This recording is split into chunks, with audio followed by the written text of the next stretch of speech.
33장 에스겔서 33장 17절서부터 30절까지입니다.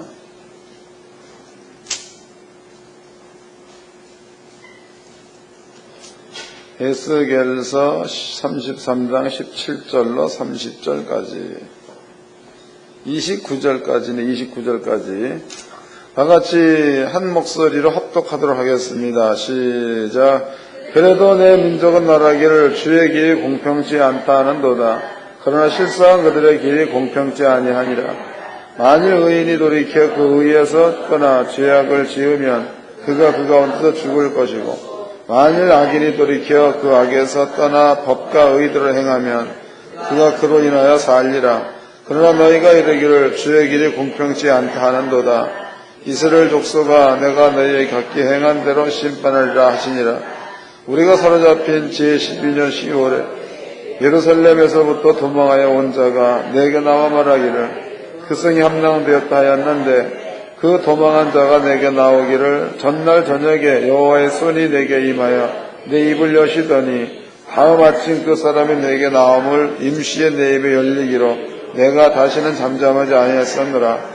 여호와의 말씀이 내게 임하여 가라사대, 인자야 이새 황무한 땅에 거한 자들이 많아 이르기를 아브라함은 오직 한 사람이라도 이 땅을 기업으로 얻었나니 우리가 준다 한즉 거욱 땅을 기업으로 주신 것이 되었느니라 하는도다. 그러므로 너는 그들에게 이르기를 주 여호와의 말씀에 너희가 피 있는 고기를 먹으며 너희 우상들을 눈에 들며 피를 흘리니 그 땅이 너희의 기업이 될까 보냐. 너희가 칼을 믿어 가증한 일을 행하며 각기 이웃의 아내를 더럽히니 그 땅이 너희의 기업이 될까 보냐 하고, 너는 그들에게 또 이르기를 주 여호와의 말씀에 내가 너의 삶을 두고 맹세하노니 항무지에 있는 자는 칼에 엎드려지고 들에 있는 자는 들짐승에 붙여 먹게 하고 산성과 굴에 있는 자는 온역에 죽게 하리라. 내가 이 땅으로 항무지와 놀라움이 되게 하고 그 권능의 교만을 그치게 하리니 이스라엘의 산들이 황무하여 지나갈 사람이 없으리라. 내가 그들의 행한 모든 가증한 일로 인하여 그 땅으로 항무지와 놀라움이 되게 하면 그때에 그들의 나를 여호와인 줄 알리라 하라. 아멘. 오늘 여러분께 들려드린 말씀의 제목은요, 내가 서 있는 길입니다. 내가 서 있는 길. 여러분들이 이 말씀을 잘 들으시고 이해를 잘 하셔가지고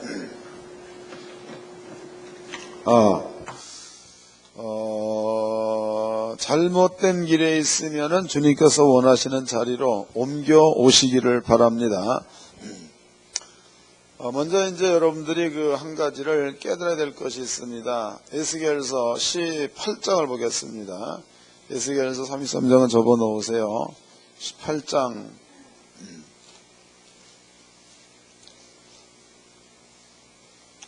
1절서부터 읽겠습니다. 에스겔서 18장 1절. 여호와의 말씀이 또 내게 임하여 가라사대, 너희가 이스라엘 땅에 대한 속담에 이르기를 아비가 신포도를 먹었으므로 아들의 이가 시다고 하면 어찌미뇨. 나 주 여호와가 말하노라. 내가 나의 삶을 두고 맹세하노니 너희가 이스라엘 가운데서 다시는 속담을 쓰지 못하게 되리라. 모든 영혼이 다 내게 속한지라. 아비의 영혼이 내게 속한 같이 아들의 영혼도 내게 속하였나니 범죄하는 그 영혼은 죽으리라.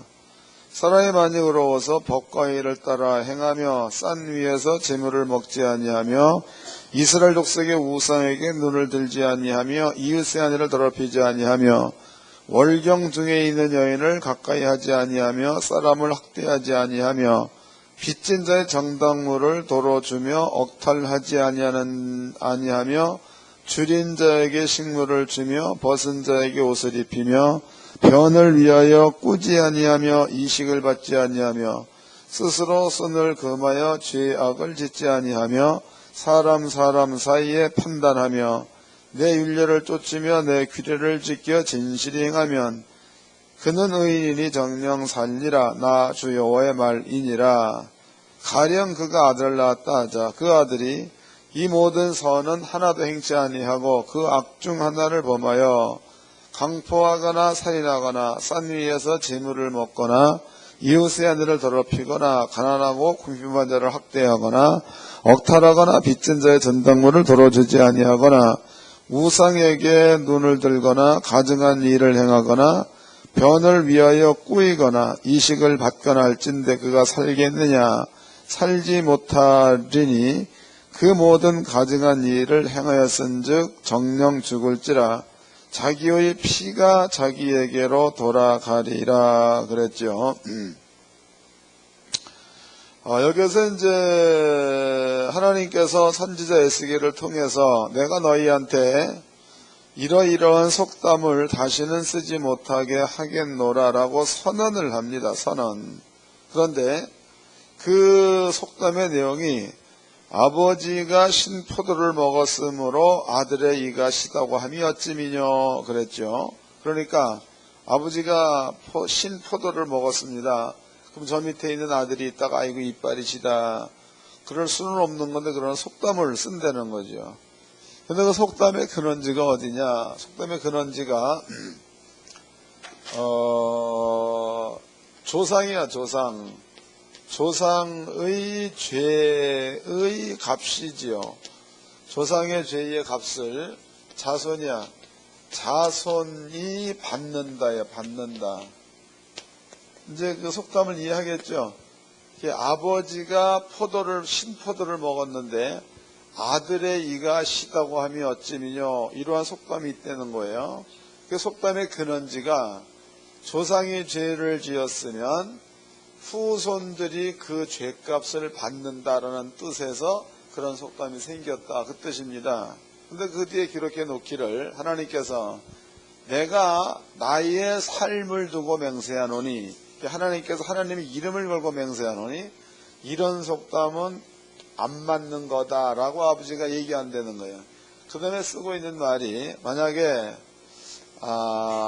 누가 있다 사람이 있다고 치자. 그 사람이 의를 범하면 그 의 때문에 산다. 그 다음에 그 아들이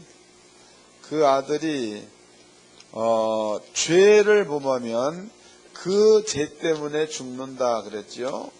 그 다음에 그 아들이 또 의를 행하면 그 의 때문에 살고, 그 다음에 그 아들이 죄를 범하면 그 사람은 그 죄 때문에 죽는다. 그러므로 자기의 죄도 자기의 의도 자기에게로 돌아가는 거지.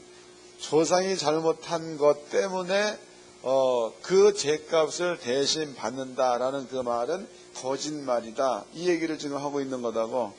이해가 됐어요? 그래서 그 속담에 아버지가 신포도를 먹었는데 아들의 이빨이 시다고 함이 어찌미뇨. 그 속담을 내가 다시는 쓰지 못하게 하겠노라. 그러면서 이제 그 뒤에 설명을 하나님께서 쭉 해 나가시는 겁니다. 16절입니다. 14절.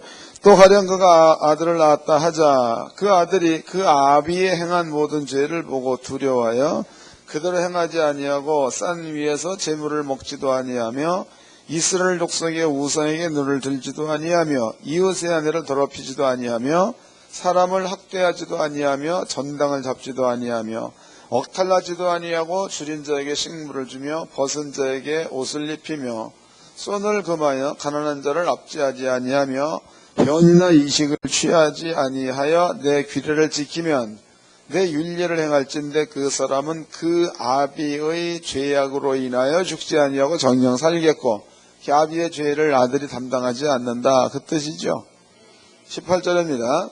그 아비는 심히 포악하여 그 동족을 억탈하고 민간의 불순을 행하였으므로 그는 그 죄악으로 인하여 죽으리라. 19절. 그런데 나 이르기를 아들이 어찌 아비의 죄를 담당치 않겠느냐 하는도다.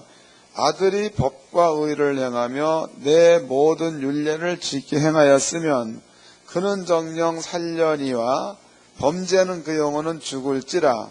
아들은 아비의 죄악을 담당치 아니할 것이요 아비는 아들의 죄악을 담당치 아니하리니 의인의 의도 자기에게로 돌아가고 악인의 악도 자기에게로 돌아가리라 그랬죠. 이해가 됐어요?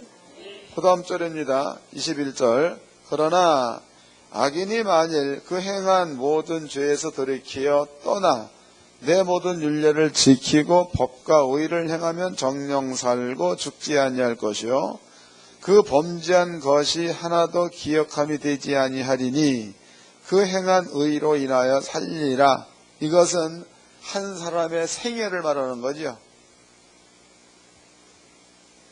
성경 나만 있는 거예요. 다시 성경을 같이 읽자고 나도 읽고 여러분들도 머릿속으로 읽으라고 귀로 듣고 22절입니다. 21절 그러나 악인이 만일 그 행한 모든 죄악에서 돌이켜 떠나 내 모든 율례를 지키고 법과 의를 행하면 정령 살고 죽지 아니할 것이라. 그 범한 것이 하나도 기억함이 되지 아니하리니 그 행한 의로 인하여 살리라. 이해가 됐죠? 이제 여기까지 이제 읽어드렸으니까 다 이해하셨을 줄 알고 설명을 해드리도록 하겠습니다.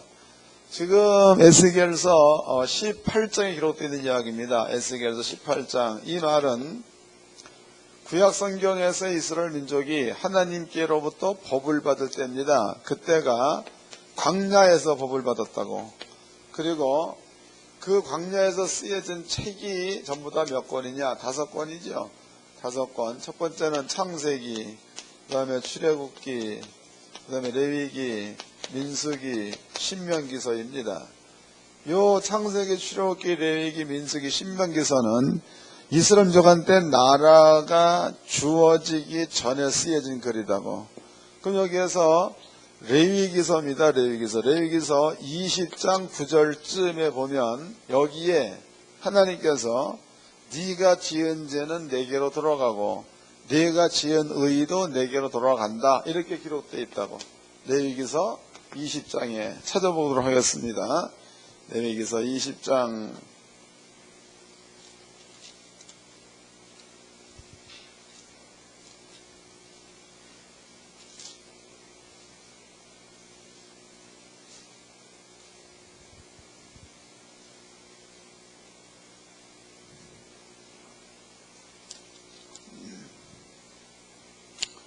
15절서부터 읽겠습니다. 남자가 짐승과 교합하면 반드시 죽이고 너희는 그 짐승을 죽일 것이며 여자가 짐승에 가까이하여 교합하거든 너는 여자와 짐승을 죽이되 그들을 반드시 죽일지니 그 피가 자기에게로 돌아가리라. 그러니까 자기가 죄를 보면 그 피가 자기에게로 돌아간다. 이렇게 기록되어져 있죠. 그 외에도 이제 여러분들이 신명기서와 레위기서, 민수기 읽어보면 그런 내용들이 많이 기록되어 있습니다. 그러면은 분명히 성경에서는 율법에 하나님께서 정해놓으시기를 아비가 잘못을 범하면 아비가 그 값을 받고 아들이 의를 행하면 아들이 그 값을 받고 그 다음에 그 아들의 아비 손자가 잘못을 범하면 죄값을 받고 뭐 이렇게 기록되어 있습니다. 그러니까 하나님께서는 의 가운데 있으면 의 가운데 있는 자가 복을 받고 죄 가운데 있으면 죄 가운데 있는 자가 저주를 받고 만약에 이제 한 생애 동안에 50년은 죄 가운데 있다가 50년은 의로 살았다. 그러면 의로 살 때에 50년 동안 죄로 산 것은 아버지 앞에 기억되지 않는다. 이렇게 기록되어져 있다고. 반대로 보죠. 반대로 50년 동안 의를 행하다가 50년 동안 죄를 짓게 되면은 50년 동안 행한 의 역시도 기억되지 않는다. 그 뜻이 되겠죠? 이해된 거예요? 지금 에스겔서 18장 내용이 이런 의미에서 지금 하나님께서 직접적으로 내가 나의 이름을 걸고 맹세하노니 너희의 조상의 죄값을 자손이 받지 않고 조상이 죄를 지었으면 조상이 받고 자손이 죄를 지었으면 자손이 받는다. 또 한 사람이 죄를 행하다가 의 가운데 들어오면 지난날에 지었던 죄는 기억하지 않고 한 사람이 의를 행하다가 죄 가운데로 돌아서게 되면 지난날에 해왔던 의가 하나님 앞에 기억되지 않는다. 이렇게 아버지가 설명해 놓았습니다. 그런데 이제 에스겔서 33장 말씀에 보니까 이스라엘 민족이 하나님으로 하여금 불공평하다 이랬다는 거야.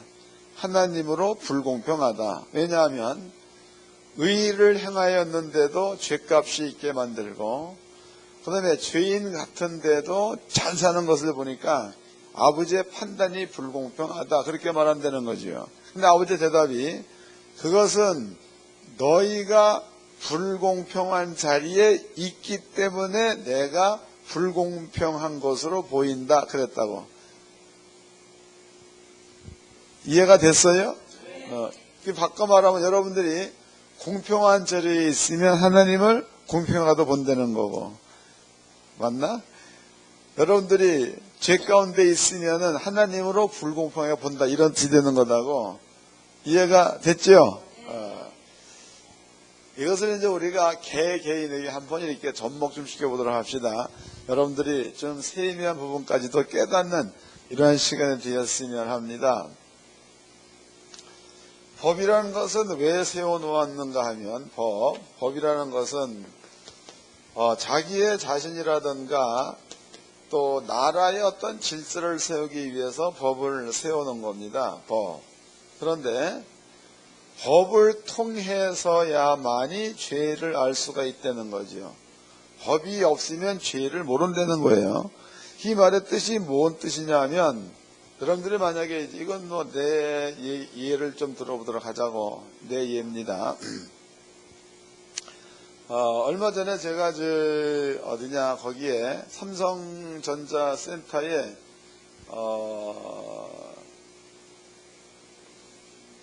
핸드폰을 고치러 갔다고.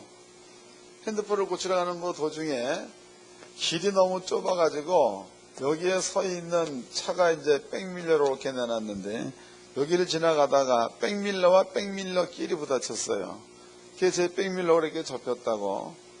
나는 옆에 있는 백밀러가 이게 깨졌는지 몰랐습니다. 그리고 이제 한 바퀴를 돌았다고. 돌아서 센터에 들어가서 고치고 집으로 돌아왔죠. 이제 교회에서 집회 준비를 하고 있는데, 근데 경찰서에 전화가 와서 뺑소니 범으로 신고가 됐습니다, 이렇게 전화가 왔다고. 그래서 이제 내가 가봤더니요, 이 백밀러가 부러진 그 사람이 그 블랙박스에 내가 치고 간 게 찍혔다는 거예요. 그래가지고 요것을 갖다가 경찰서에 보내가지고 백밀러를 부수간 뺑소니 범으로 몰렸단 말이에요. 조서를 받고 나왔습니다. 그러면 이렇게 되었다는 그 자체가 법이 없으면 뺑소니 범이라는 형이 없다는 거야. 그게 법이 있으면 뺑소니 범이라는 형이 있다는 거죠. 그럼 여기에 따라서 이제 심하게 되거나 혹은 합의를 안 봐주거나 그럼 거기에 죄값을 치러야 되겠죠. 그럼 여기에서 성경에서도 법이 없으면 내가 무언가를 잘못했는데도 비춰볼 수 있는 거울이 없다는 거야. 법이 없으면. 그러나 법이 있으면 내가 잘못한 것이 있으면 비춰보고 잘못한 것을 알면은 돌아설 수 있는 길이 있다는 거지. 하나님께서 율법을 세워준 이유는 사도 바울이 얘기하기를 우리로 하여금 죄를 깨닫기 위해서 율법을 세웠다, 이렇게 얘기를 합니다. 그러면 이제 그리스도인들이 예수를 믿었습니다. 그 얘기는 법 안에 들어왔다. 법 안에 들어왔다. 그런데 잘 깨달아야 돼. 법 안에 들어왔는데 법 안에 들어오게 만드는 처음이 십자가의 도다고. 그 십자가의 도가 출발점이 예수가 우리 죄를 가지고 죽었기 때문에 우리의 모든 죄는 미래의 죄까지도 용서되었다가 여기에 들어가 있어. 여기에.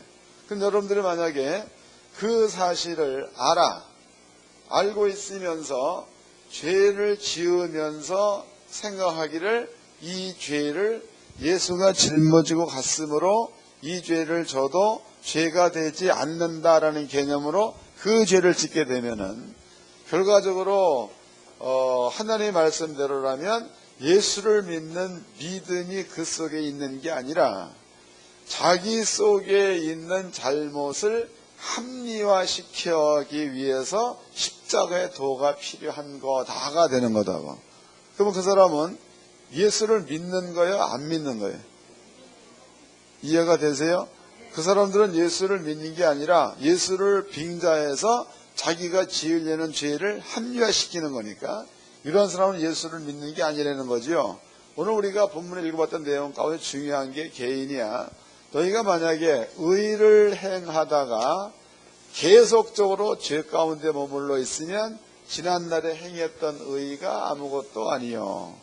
또 너희가 죄 가운데 있다가 깨닫고 의 가운데 머물러 있으면 지난날에 있었던 죄는 하나님이 하나도 기억하지 않는다 그랬으니까 여러분들이 만약에 십자가의 도가 확실하게 마음 가운데 믿음으로 형성되어져 있다. 그렇다면은 여러분들이 하고 있는 일들이 행위라도 잘못된 것들을 여러분들이 깨달았다. 혹은 모르고도 잘못된 것들을 하다가 법을 통해서 알았다. 그러면은 빨리빨리 돌아서서 의로운 자리에 갈 줄 아는 이러한 자가 지난날의 죄악을 기억하지 않게 만드는 자가 되는 거지. 그런 것들을 합리화시켜서 내가 이것을 지었으니까 아버지가 용서해 줄 거야. 또 다음 날도 같은 죄를 범하면서 이렇게 죄를 저희 아버지가 용서해 줄 거야. 이러한 자리에 머물러 있다면 이것은 십자가의 도를 빙자해서 자기가 알면서 계속적으로 짓고 있는 죄를 합리화시키는 것밖에 안 된다는 거죠. 이해가 됐어요? 여러분들은 미세한 부분까지 잘 좀 판단하셔가지고 하나님 앞에서 스스로가 설 수 있는 이러한 자가 되기를 주의 이름으로 축원합니다. 우리가 율법을 지킨다 그것은요 하나님과 우리와의 관계지 사람과 사람의 관계가 아니라는 거예요. 내가 여러분께 잘 보여서 뭐 할 거며 여러분들한테 잘 보여서 하면 쓸모가 없다는 거죠. 그러나 하나님에게 잘 보이면 값이 있어요. 하나님에게 잘못 보이면 값이 있다는 거죠. 그래서 성경 그것을 복이다고 말하고 저주다고 말합니다. 여러분들은요 주 안에서 진실해서 다윗의 고백이 그런 거죠. 내가 나그네 된 이 세상에서 나의 소유가 있다면 하나님의 법도를 지킨 그것이 나의 소유다 이런 말을 썼습니다. 하나님께 모든 성도님들은 이 말씀을 잘 기억하셔가지고 꼭 주님께서 원하시는 자리에 머물러 있기를 주의 이름으로 축원합니다. 저희 성경을 찾아보겠습니다. 다시 본문입니다. 본문 에스겔서 33장입니다. 답이 나와 있습니다. 13절서부터 읽어드리겠습니다. 에스겔서 33장 13절 가령 내가 의인에게 말하기를 너는 살리라 하였다 하자 그가 그 의를 스스로 믿고 죄악을 행하면 그 모든 의로운 행위가 하나도 기억되지 아니하리니 그가 그 지은 죄악 중에 곧 그 중에서 죽으리라. 이해가 되시죠? 재밌는 말이잖아요. 그 다음 절 또 되게 무서운 말입니다. 14절 가령 내가 악인에게 말하기를 너는 죽으리라 하였다 하자 그가 돌이켜 자기의 죄에서 떠나서 법과 의대로 행하여 전당물을 도로지며 억탈물을 돌려보내고 생명의 율례를 준행하여 다시는 죄악을 짓지 아니하면 그가 정령 살고 죽지 않을지라 그의 본래 범한 모든 죄가 기억되지 아니하리니 그가 정령 살리라. 이는 법과 의를 행하였음이니라 하라. 이해가 되셨죠? 여러분들이 예수를 중심으로 믿는 믿음을 가지고 있습니다. 우리의 모든 죄는 주님이 가지고 갔다. 그래서 우리는 죄를 용서받은 자들이에요. 이 말대로라면 하나님께서 너희의 의를 인정했다고 치자. 그 말이지 이 말이. 근데 너희가 그 의 가운데 머물러 있는 게 아니고 하나님께서 그 의를 인정했다고 그래서 죄악 가운데 머물러 있다면 너는 그 죄악 때문에 하나님이 인정한 의가 인정되지 않는다는 거예요. 설명된 거예요? 다시 읽어보자고. 13절입니다. 가령 내가 의인에게 말하기를 너는 살리라 하였다 하자. 그가 그 의를 스스로 믿고 죄악을 행하면 그 모든 의로운 행위가 하나도 기억되지 아니하리니 그가 그 지은 죄악 중 곧 그 중에서 죽으리라. 이해가 되셨죠? 그래서 지금 하나님께서 예수의 선지를 통해서 우리가 땅에 사는 날 동안에 너희가 죄를 범하였느냐? 의 가운데 있으면 지난 죄는 기억하지 않을 것이다. 너희가 의를 행하였느냐? 아니 죄를 행하였느냐? 그럼 너희가 만약에 의인 가운데 머물러 있으면 지난 죄는 기억되지 않을 것이고 너희가 의인으로 있다가 죄를 짓는 자리에 머물러 있으면 지난 의인은 기억되지 않을 것이다. 이런 얘기를 했다고. 오늘날에 여러분들이 이런 말씀들 잘 좀 이해하셔가지고 예수를 믿는 믿음이 있어서 나의 모든 죄가 용서됐다. 의인이 된 겁니다. 그럼 여러분들이 하나님 말씀을 이루는 자리, 사랑하라. 그러면 사랑하는 자리. 또 이제 오래 참아라. 오래 참는 자리. 절제하라. 양선하라. 이런 그 성령의 열매가 있죠. 그쪽으로 가는 삶을 살다가 하나님 예수를 십자가에 죽게 만든 죄를 서로 한두 개라도 범한다면 그러면 그것은 하나님께로부터 기억된 바가 안 되는 거지만 그러나 하나님께로부터 의인으로 인정받고 난 다음에 계속적으로 스스로 죄인의 자리에 머물러 있다면은 하나님께로부터 인정받는 의의가 무효라는 거예요. 이해된 거예요? 예. 그러니까 전도를 열심히 해. 지금도 하고 내일도 하고 모레도 하고. 근데 그 중에 행여라도 여러분들이 사기를 좀 쳐가지고 큰 죄를 저질렀어. 그러면 하나님 법에 쫓아가다가 그런 일들을 행하게 된 그것은 하나님 보시기에 용서될 만한 죄나 이해가 되죠? 그렇지 못하고 모든 죄가 용서돼서 의롭다라고 단정 지은 후에 하라는 주의 말씀은 전혀 순종하지 않고 엉뚱한 길로만 자꾸 가버리면 하나님이 지난날에 의인이라고 얘기한 그 자체를 아버지가 무시해버리겠다 그런 얘기니까 결코 그 말은 여러분들이 두려워해야 될 말인 줄로 믿습니다. 신약성의 사도 바울은 얘기하기를 두렵고 떨림으로 의를 이루라 구원을 이루라 그런 얘기가 그런 차원을 하고 있는 말입니다. 또 실제로 마음 가운데에 십자가의 도가 내 죄 때문에 죽었다 이게 확실하게 와서 닿은 사람들은요 잘못된 일을 범하게 되면은 그 일 하는 그 자체를 스스로가 부끄러워한다고 그러면서 한 번, 두 번 하다 그 다음엔 안 하게 돼 있는 게 성경이다고. 여러분들은 꼭 의로운 자리에 머물러 있어서 주님께서 준비해 놓으신 모든 분복을 마음껏 받아 누리는 지혜로운 자가 되기를 주의 이름으로 축원합니다. 옆 사람과 인사 좀 합시다. 길 좀 제대로 찾아 갑시다.